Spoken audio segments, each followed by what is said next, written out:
That's a fine variety to grow in your garden. Silver anniversary, very healthy. You get show quality blooms on that. That's Red Devil, long stems. So when you cut down, you haven't decimated your bush. Wimmy, which is another good show rose. I think that's Selfridges, yeah. And they are varieties that are suitable for showing. The one thing I'll mention is that what's holding them in that vase nice and easy, and I just put them in. We haven't had to pack them around with newspapers or bulrushes, which is what they used to use in the past. And then one day, someone invented vases. And I think it was the flower arrangers, actually, and the florists, which brought us this oasis, which you can see just there. And when you put them into it, you must soak this oasis for at least... Well, long enough. If you soak it in your kitchen sink or something, put it on top of the water and it sinks down, you know it's took the water in. You never push it down underwater because you get dry bits in the middle. You put it on the water, you let the water come up into it until the whole thing sinks down underwater, and then you can use it. I go to a show, I take one of those, fill it up to the brim, put the oasis in, give it its own time to soak down. Once it's sunk, it's full of water, no dry patches in it, then you can cut it to the right size, put it in your vases, put it in your bowls, and you're in business then, you can start the stage. Yes, it's far, far superior to what we used to use, which was newspaper. And I know some societies now, including the Chrysanthemum Society, which I was in, they still use newspapers, which is hard work. And you never see a florist or a flower arranger using newspapers. They use this stuff and it's great. And it usually only takes about 3 to 5 minutes to soak it in water. We do a vase of 5, right? What is it? Right, do a vase of 5.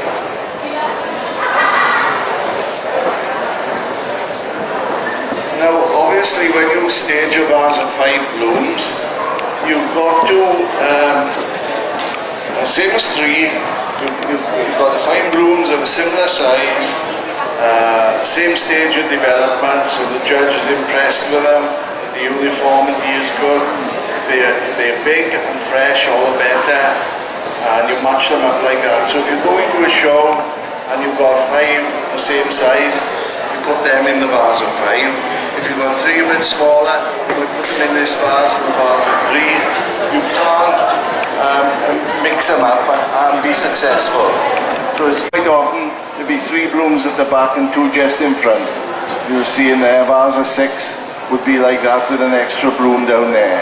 And then you've got to be thinking upstairs here, if you're doing a bowl and you've got some blooms with shorter stems, then you can't put those at the back of the bowl because you haven't got the length on your stem. They might be useful towards the front of the bowl. So that's the sort of thing that you can think of. And make sure that you've got plenty of foliage on your stems as well, because if you've got a stem like this which has got little foliage, it's enough and it's clean. So it's acceptable to the judge. But the more foliage you get on, the better, and the more the judge will like it.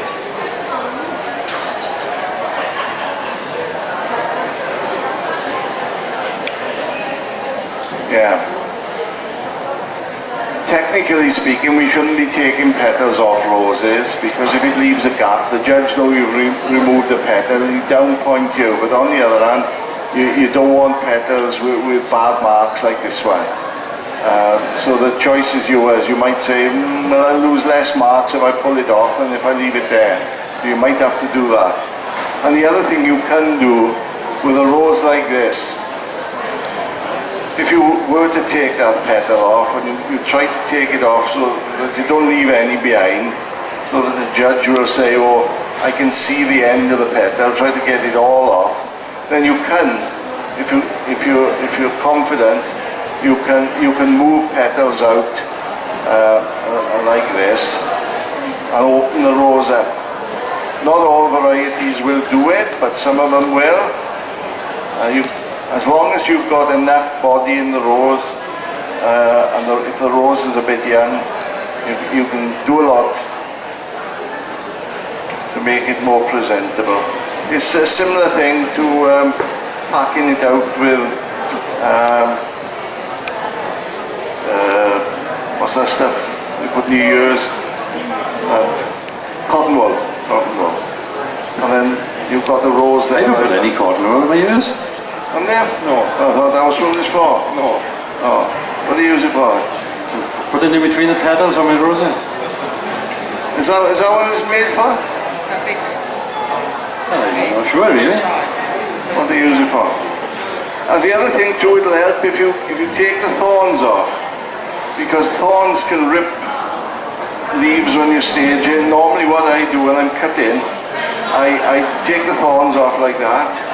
If they're stubborn, just cut the tips off the thorns with the secateurs, so that when you pack them in your crate to come to the show, the thorns are not ripping the foliage of the other blooms or the petals, or sticking in you when you're staging. And you don't want thorns on the bottom of the stem and you're pushing into oasis neither, because it rips the old bigger where the oasis are, and then the bloom wobbles about. If possible, you make your mind up where the bloom is going, eye it up, and when it goes in the oasis, that's it. I mean, if you have to have a second go and a third go, you make a great big hole and the whole thing's wobbling about. So it's best if you can do it first time, every time, if you can. You waiting for me? You want that? You want 5 now? Huh? You want 5 blooms? 5 of these. You can have them. You can have them.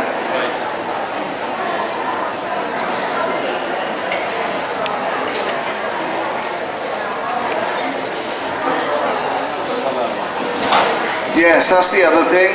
If possible, you put in a bowl up of mixed roses, and you don't want all the red ones in one end and all the white ones over the other side. You try to weigh up in your mind how you can disperse the colour among the bowl so that it looks even and presentable. And you're thinking all the time that the short stems will have to go in the front, and the longest ones with longer stems you can use in the back. So you've got to sort of plan it in your mind when you're using them. What's this? A vase of 6? Vase of 5? Vase of 5. Vase of 5, okay. Well, yeah, if you're going to use that, you have to cut those things off. Well, use that as well. Use that. Now that the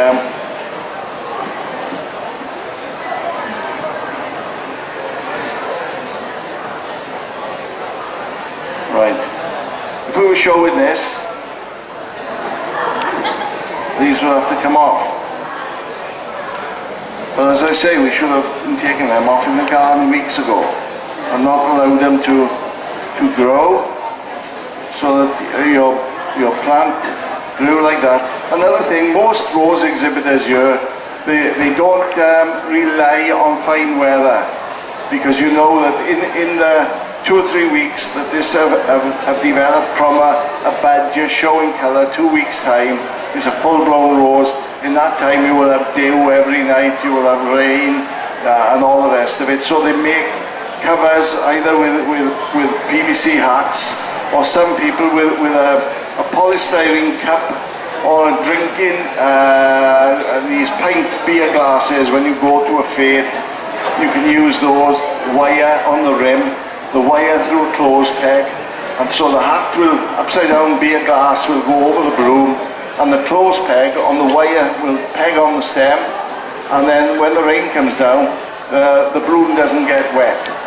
You can see it developing, then when it's at the right stage, you can take that off and cut that bloom. And that's how a lot of these blooms are nice and clean. They're what they call bloom protectors.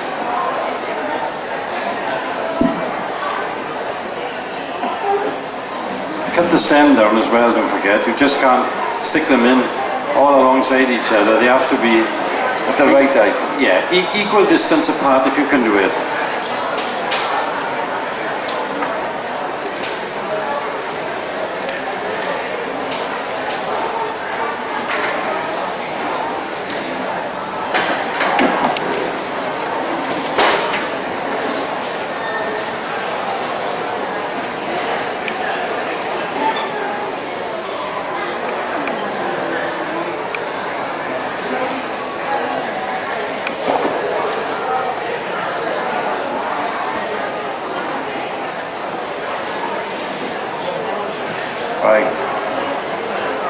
he's fussy. He's fussy. That'll be a vase of 5. There's many ways you could stage 3 up here and 2 in front. Or if you want to, you can stage them like that so they're more symmetrical. And the judge will accept them as long as they're even, spaced out, and the colours are distributed. Then the judge will he'll give you full marks for your staging, and it'll just be a matter of judging the blooms. When the judge judges them, he'll obviously pick them up so he can look underneath, he can look behind them, he can look at them at the front. But when you're judging roses, and the Royal National Rose Society rules, the judge is not allowed to handle the blooms. He must keep his hands off them, which to me is a good thing. Because I've been at shows where judges have and ruin the things. That's my vase, eh? That's my vase, with yours. I'm done mine. I've been talking. Yeah, but you said he was going to do a vase. Am I going to do a vase? Oh my. Let's have a look at your bowl. Oh yes, there's my vase. I haven't got Oasis. Right. I'll stage my vase now. Watch this. Because I'm a master at work. Oh, there's a vase here. This vase will do me. How's that?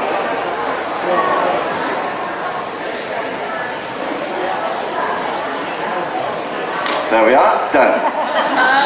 I like going in single bloom classes because it's easier. Yeah? So that's not quite fair, is it? Well, yes, you can start off on single bloom classes, and then when you grow a few more roses and you build up your confidence, you show a vase of 3 somewhere, and then suddenly you're getting better at it and you're producing more lovely roses. You might go on to a vase of 5, and then you think, well, right, I'm doing okay there, I'm winning prizes. Let's have a go at these chaps with their bowl, and we'll have a go at that. So there's Mike's bowl. Well, I've been talking, and I did this bowl. There we are. Traditionally, for bowls of 12, 18 blooms or 9 blooms, this is how they stage to the front, present it to the judge, so when the judge comes on, they're all there. But of course, he is allowed to spin the bowl round to have a look that you've got the right amount of stems. I mean, it's pretty easy with these because you can count the blooms. But when it comes to, say, a bowl of 12 floribundas or cluster flowered, whatever you want to call them, I mean, somebody could have 11 in there, but they could have 13 in there. So the judge will want to turn the bowl round like that so that he can count the stems and make sure that's right before he starts, so they're eligible and he doesn't have to disqualify them. And then of course he can look at the back, he can look at the foliage to see that they're healthy and that everything's okay, and then he gets on with judging the quality of the blooms. And the worst thing you can do when you stage a bowl like this, that's a bowl of 12. And the worst thing you can do to this bowl when you're staging it is put 13 in there. Oh yeah. And I think all us exhibitors, we've all done it. I've done it, and one of the most famous hybrid tea growers in the land is a chap from the northeast. He was 11 times national champion, I believe. A chap called Don Charlton. Some people may be familiar with him. Anybody know Don Charlton? Can anybody put their hands up if they know Don Charlton? But anyway, they had this special prize up in the northeast. 2 bowls. One bowl of 20 and another bowl of 20 alongside it. And the Red Arrows would come and present the prize. And after the Red Arrows came a skydiver from the parachute regiment, and he would bring down this prize in a big baton. And the Red Arrows went over, and all the sky was full of these pretty colours. Then along came the parachute regiment. The guy bailed out in a parachute, come down, run up the field with his baton for the winner. And then they found out that the winner had put 1 bloom short in his bowl of 20. He had a bowl of 20 like that, only bigger, and he had another bowl which was 19. So there were a few red faces around that day, Well, that's taking it to extremes, you know, but just imagine if it had been US, just because you didn't put one more rose in it. And the price was quite considerable in that baton, I can tell you. Also, there was these roses were on the front of the stand there, decorating the stand. And as a table arrangement, perhaps a dome or anything, you think, oh, that's nice. It'd be better than this because it would be a bit too big and all the rest of it. And you might like them like that.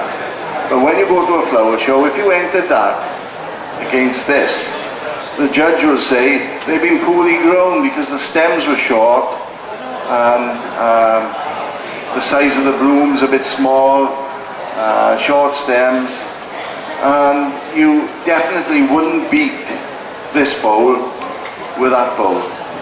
They're a bit crushed as well, eh? Yeah. So even if you like them on your dressing table at home, and this is what you do all the time, you have bowls of roses like that, you've got to think a little bit differently when you go to flower shows. They got their rules and the judging rules, and that's what they like. They like them all evenly spaced.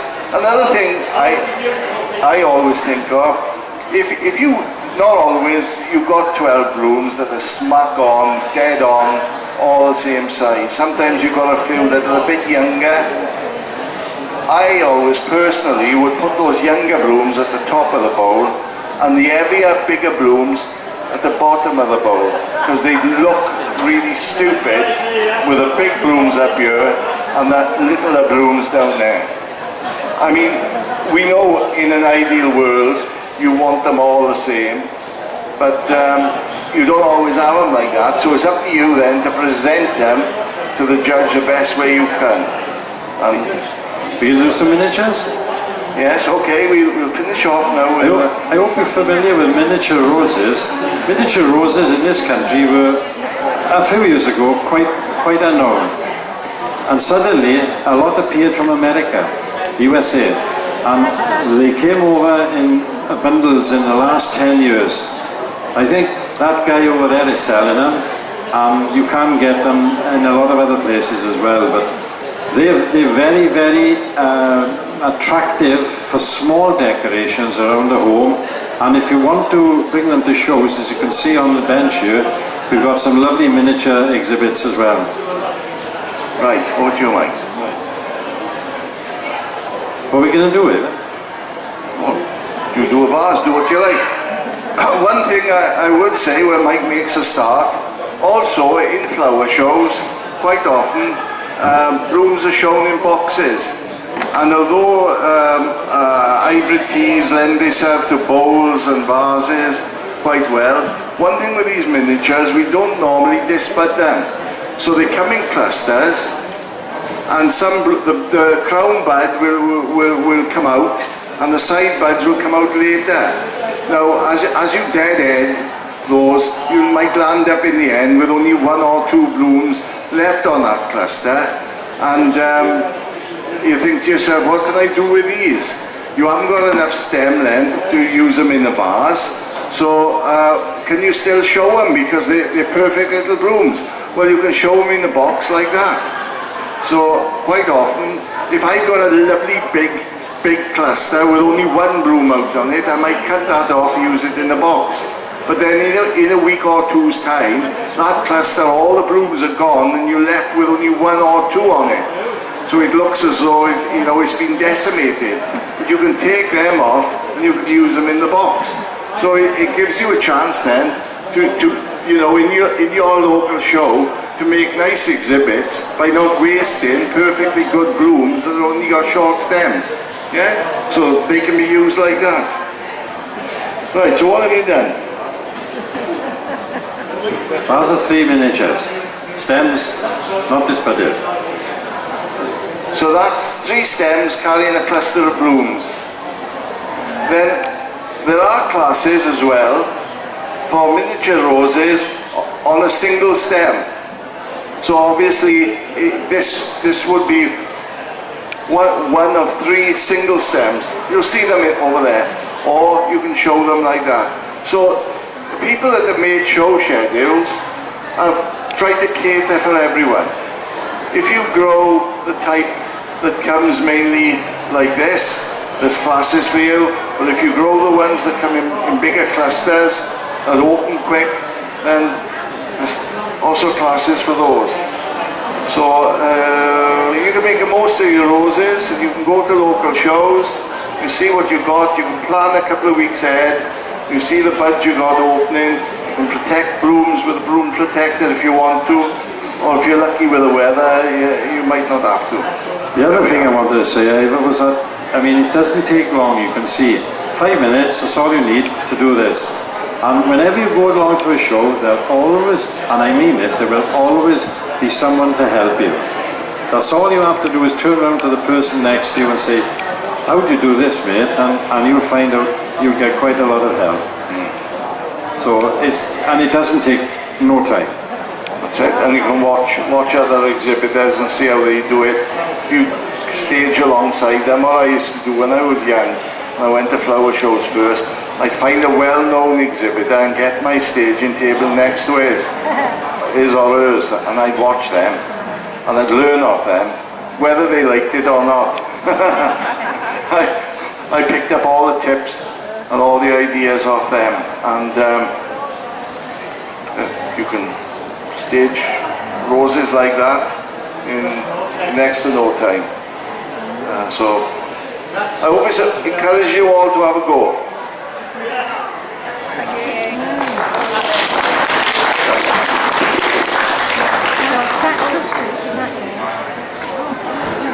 Thank you very much, Mike and Ivor, for giving us some very good tips about displaying our roses. You've also shown quite a good knowledge of using oases as well, and also of balance using your smaller flowers at the top. So I think we could possibly convert you into flower arrangers too. But thank you very much indeed.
Well, there we are, folks. That's the end of my film for today. I do hope you've enjoyed it and look forward to making another film very, very soon.